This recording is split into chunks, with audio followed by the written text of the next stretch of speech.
Welcome to Mariculture Minute. I'm Jeremiah Murphy, talking to you from Sitka, Alaska. From my house, I can see some ocean waves, and I have a question for you. Have you ever seen anything floating in the ocean?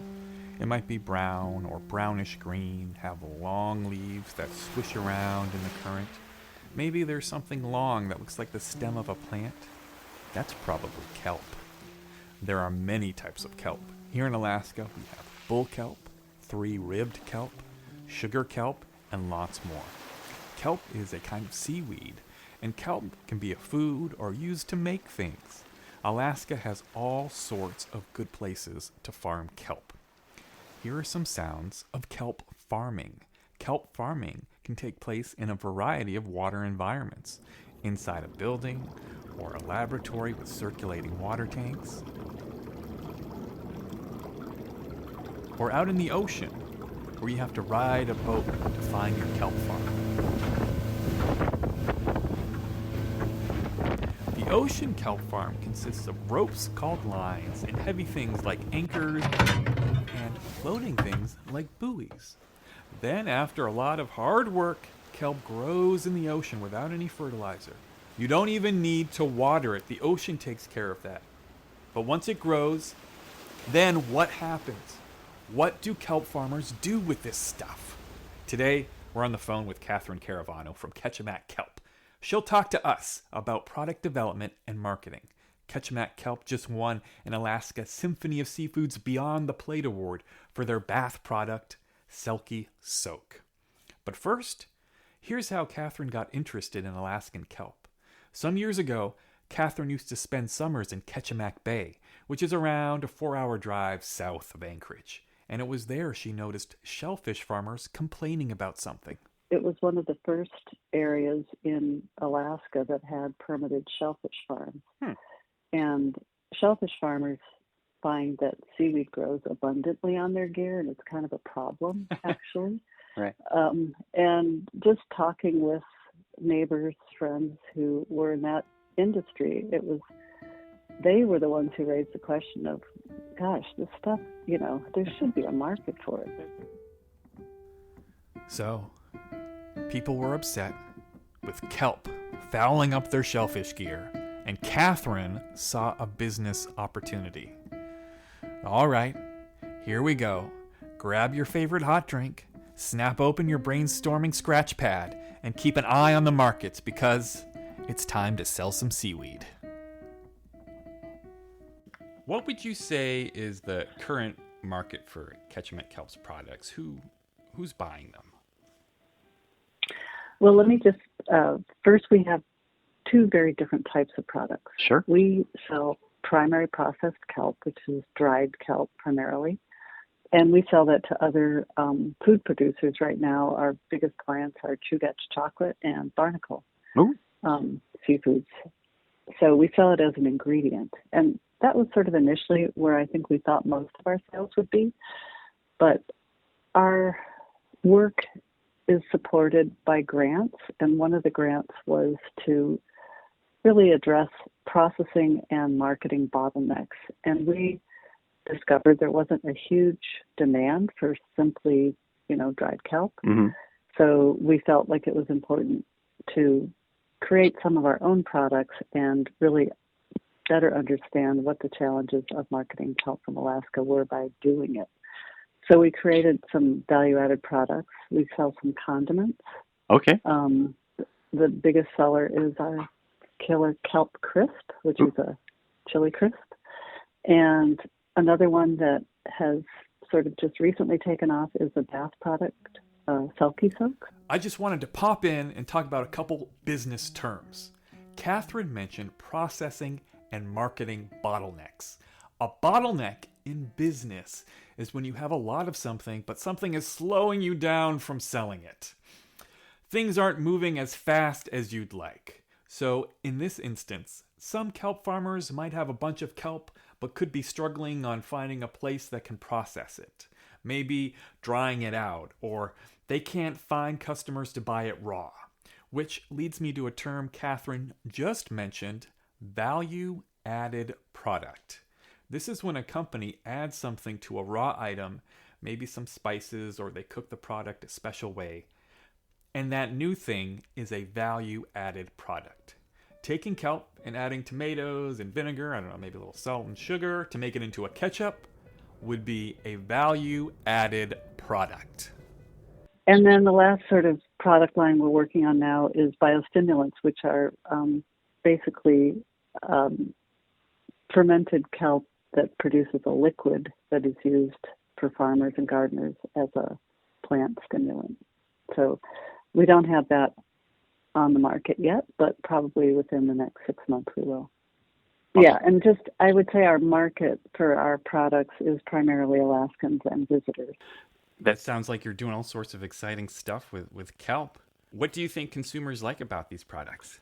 I think, the food products, I think basically it's just a good product, but I think people are curious about seaweed and how it can be, it has a lot of health benefits. It's a little hard to get American consumers to eat seaweed, just in larger quantities. We also produce a salted kelp product. It's basically salt preserved kelp. So you get like a whole leaf product.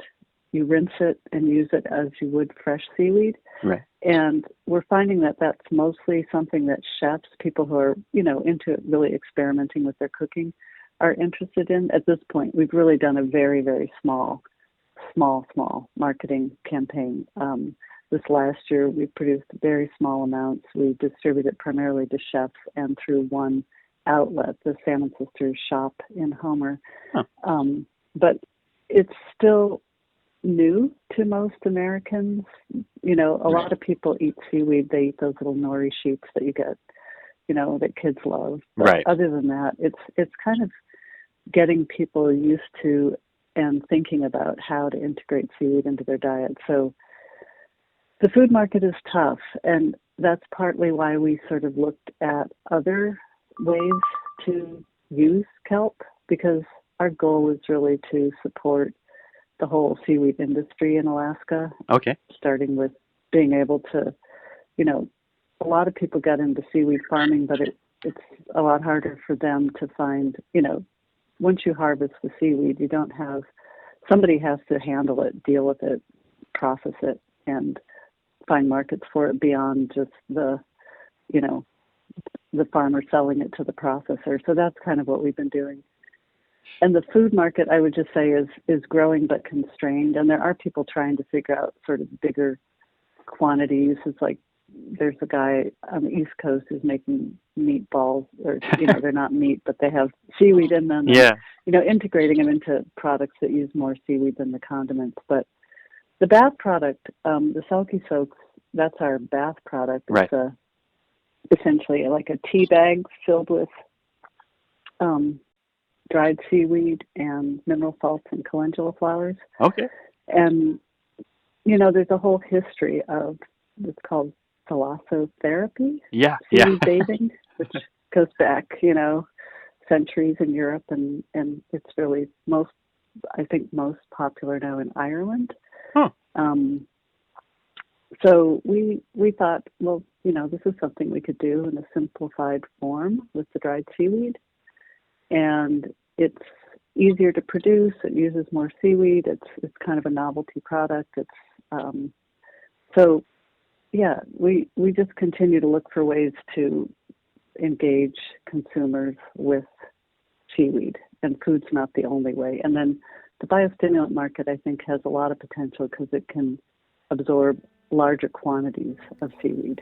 I think that's a good spot to end for now. Kathryn and I talked a lot more about product development, what kind of workforce Kachemak Kelp has, and some more of the motivations behind starting Kachemak Kelp and working with seaweed. I'm going to include our entire conversation as a bonus episode. I even asked her if she's heard any kelp jokes, so that'll pop up in the podcast feed shortly after this one. I really enjoyed talking to Kathryn and learning not just about Kachemak Kelp, but where the kelp industry currently is. Kathryn gives a really good picture of a young industry in Alaska. Alaskan kelp is still looking to find customers. Gosh, it's still looking for new products to make with the stuff. And groups like Kachemak Kelp and Kathryn mentioned Barnacle are making bold moves, but there's still so much room for more boldness and creativity. Personally, I'd love to see kelp just eaten raw, maybe found in the produce section of the grocery store, maybe like in a sterile seawater tank. You gotta put your hand in and pluck out the piece that you want. And next to the lettuce and radishes. But I would encourage people who want to develop products with kelp to really think about what product, what target market they would want to, focus on. But I think that's where there's still a big missing piece. There's not enough people making things from kelp. Well, my mom's turned on the mixer in the next room, so it's probably time for me to say goodbye. Thanks for the support of Alaska Sea Grant, University of Alaska Southeast, Sitka Campus, Professor Angela Bowers, Aldo Griffo-Hahn, Sarah Ebersol, and a very big thank you to Walden Murphy for providing the music for this episode. It's an original piano improvisation. And I'd just like to say, if you'd like to check out more episodes, you can find us on, you can find Mariculture Minute on Apple Podcasts, Spotify, Substack. We're on Instagram as Kelp Show. I still don't know how to use that site. And you can just use your regular old web browser and type in kelpshow.com. That'll get us up there on your screen too. I'm Jeremiah Murphy, and this is Mariculture Minute.